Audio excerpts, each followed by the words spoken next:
Con Diego Macera, gerente general del Instituto Peruano de Economía y director del Banco Central de Reserva, para tratar de entender la situación y el impacto que esto va a tener. Diego, ¿cómo estás? Muy buenas noches ante todo. Hola Omar, gracias por la invitación, encantado de estar acá.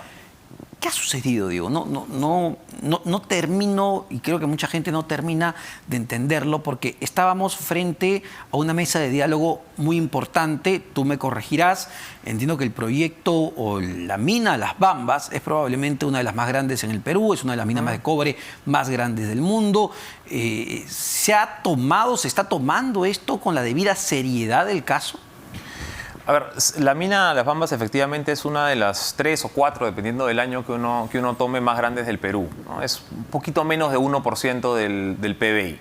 Entonces, eso debería ya empezar a dar una indicación de cuánto pesa a nivel nacional, ¿no? Si uno hace el zoom a nivel de Apurímac, ¿no? Las Bambas debe ser más o menos unos 2/3 del producto total de la región. Wow. Es decir, a ver, de cada 100 soles que entran a Apurímac, 75 soles entran por Las Bambas. Son producidos en Las Bambas, sí, más o menos, unos 70 más o menos. Entonces, eso debería ya dar una idea de la magnitud del problema del que estamos hablando, ¿no? Y además esta no es la única paralización que ha habido en este proyecto, ¿no? Las vías a Las Bambas, entre una cosa y otra, han estado bloqueadas más o menos 1 de cada 4, 1 de cada 5 días desde que empezó el proyecto. Pero esta ha sido de todas maneras una de las paralizaciones más prolongadas que tenemos y que se suma a la que teníamos ya a fines del año pasado. El gobierno todavía no ha demostrado capacidades para gestionar conflictos sociales en general, ¿no? Más allá de Las Bambas, pero tienes también el ejemplo en Cuajone, de repente ha sido uno de los más emblemáticos, ¿no? Y uno le empieza a ver las cifras de conflictividad social que registra la Defensoría, ¿no? Y uno nota que esto ya no es un problema, pues, de Apurímac o de Moquegua, ¿no? Esto es un tema mucho más sistemático. Ahora, pero ¿qué está pasando? ¿Por qué? Y yo revisaba las cifras de Defensoría, conversé incluso con el representante que ve el tema de conflictos sociales, y lo que nos advertía es que no solo ha aumentado el número de conflictos sociales, ha aumentado la violencia en los conflictos sociales. Hace poco han quemado, creo que un yacimiento minero de la minera Ares, si no me estoy equivocando. Entonces, ¿qué está sucediendo? ¿Hay expectativas que están embalsadas? ¿Qué pasa con la población? Creo que hay una suerte de expectativa, ¿no? Cuando se toman unas medidas como esta, y que cuando da resultado, ¿no? Envalentona, ¿no? Motiva a otras comunidades, a otros grupos, ¿no? A de repente tomar medidas similares. Entonces, claro, si le funcionó a ellos, ¿no? De repente yo puedo hacer lo mismo un poco más allá o en la mina de más aquí.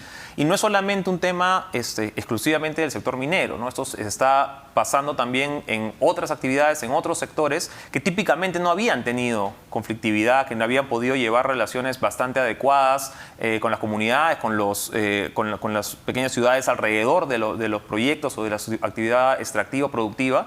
Y hoy están, ¿no? Dicen, oye, estos de acá les está funcionando y están sacando algo de plata, ¿no? De repente a mí también. Entonces hay una sensación de impunidad que está parte detrás de esto, y yo no subestimaría tampoco la cercanía inminente de las elecciones subnacionales.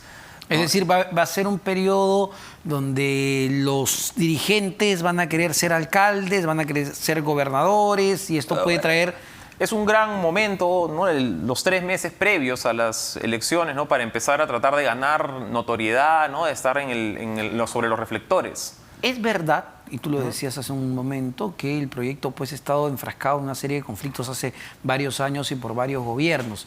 No termina de solucionarse. Es decir, por más poca acción que veamos de parte de este Ejecutivo, siempre está en constante conflicto social. ¿Qué es lo que sucede? ¿Por qué el tema Las Bambas siempre está en medio de estos problemas? De repente se puede separar en dos, ¿no? Tienes típicamente la conflictividad que vemos asociada a Las Bambas está vinculada a la ruta, ¿no? Al corredor minero del sur, correcto. ¿No? Esto es lo que mencionaba yo, que viene parado ya pues unos 400 días más o menos desde que empezó el proyecto en el 2016. Entonces, inicialmente había otras alternativas, ¿no? Y se han vuelto a poner algunas sobre la mesa, de ya no tener este corredor, ¿no? Sino de hablar de quizá un tren, ¿no? O un mineroducto, ¿no? Ahora, necesitas más escala para que estas alternativas sean viables. para eso necesitas quizá otros proyectos que puedan también funcionar en la región o cercanos, ¿no? Y existen esos proyectos, ¿no? Apurímac tiene una cartera sumamente interesante de proyectos, tienes Akira, tienes Quechua, ¿no? Por 2.600 millones de dólares por ejecutar.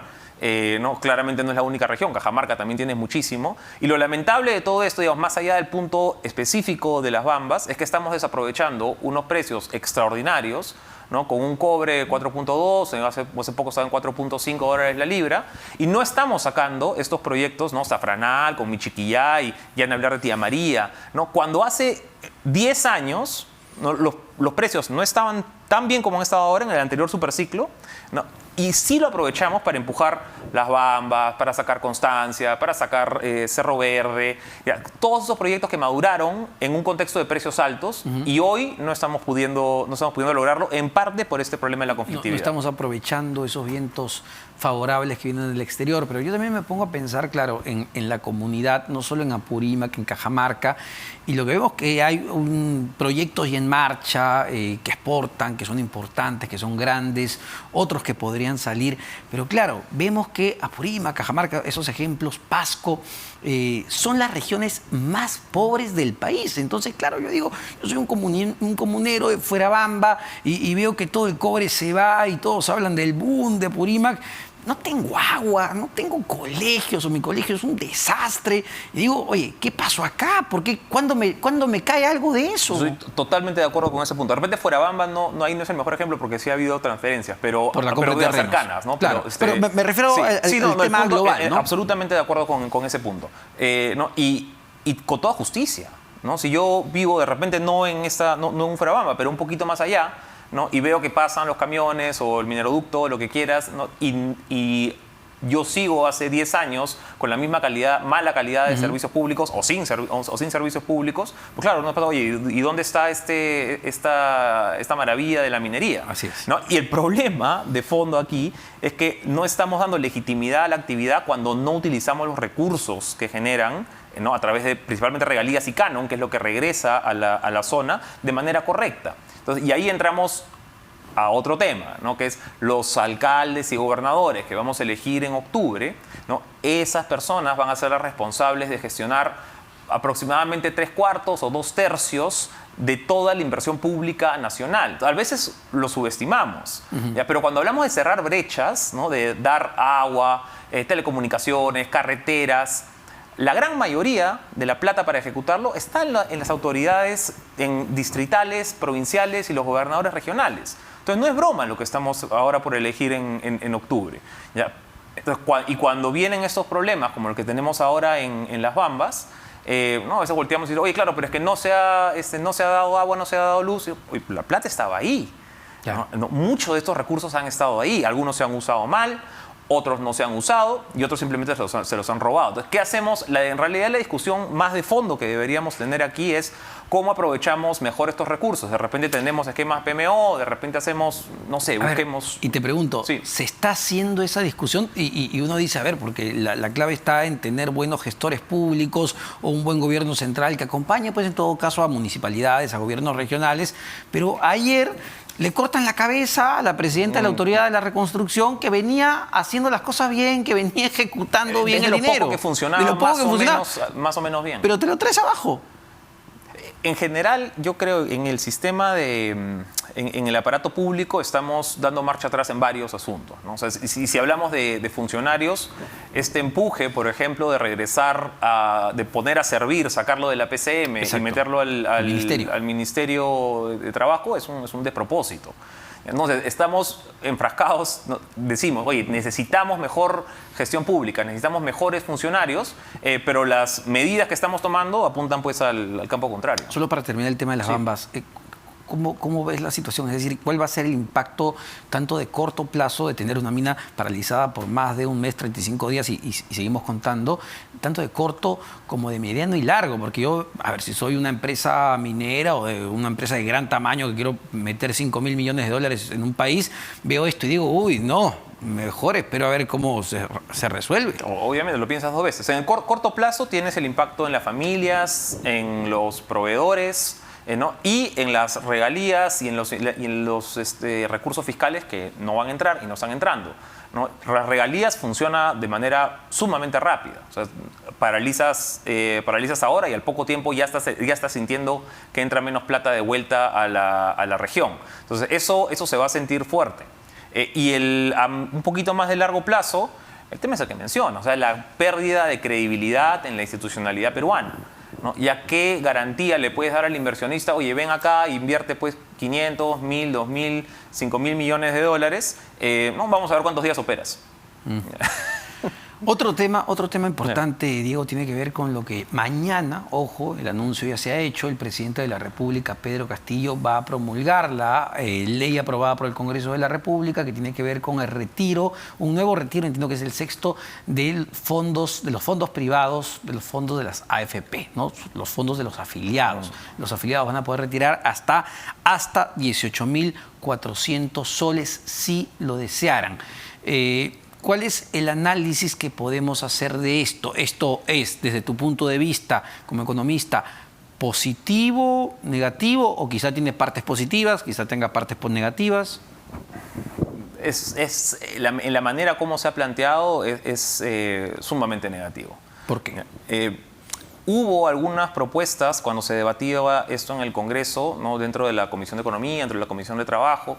Hubo algunas voces que trataron de hacer esto acotado, probablemente hasta quienes más lo necesitan, las familias vulnerables, quienes no han podido cotizar, de repente han perdido su trabajo, no han podido aportar a su AFP los últimos 3 meses, ¿no? Presumiblemente porque o han pasado a la informalidad o simplemente no están trabajando, ¿no? Tenemos desempleo alto. Y eso le hubiera dado de repente un poco más de sentido a la medida. Hubiera seguido siendo negativa, pero hubiera sido un poco más de sentido porque efectivamente estamos tratando de repente de proteger a quienes han perdido el trabajo. Ok. No lo hicieron así, lo han hecho para todos, ¿no? Que es un poco la misma lógica que ha pasado con la CTS, ¿no? La CTS es, por definición, ¿no? Cuando ya no ya no tienes el vínculo laboral, no puedes retirar esos montos.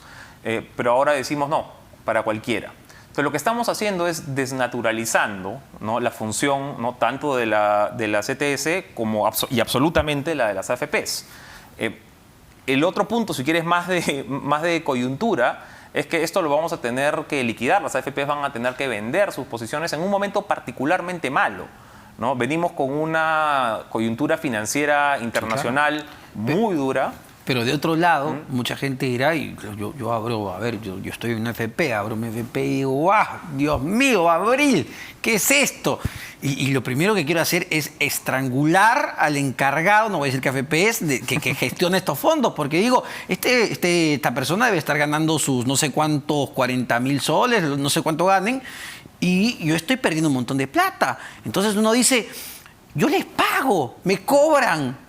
¿Y por qué no gestionan bien mi dinero? Pero mira, tocaste un punto importante. Dijiste, no voy a decir cuál AFP. El punto es que no importa cuál AFP. Todas pierden. Todas han tenido el mismo comportamiento.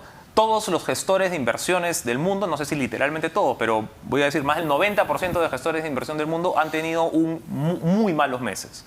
Ya, la bolsa ha tenido que corregirse, le sumas lo de Ucrania y Rusia, le sumas inflación, incremento de tasas de los bonos. En general, has tenido un panorama que ha golpeado muy fuerte el sector financiero de los últimos meses. Entonces, entiendo, ¿no? Cuando uno entra a su cuenta de AFP y dice, oye, he perdido, pues, no sé, 1.000 soles, he perdido 2.000 soles, lo saco lo antes posible.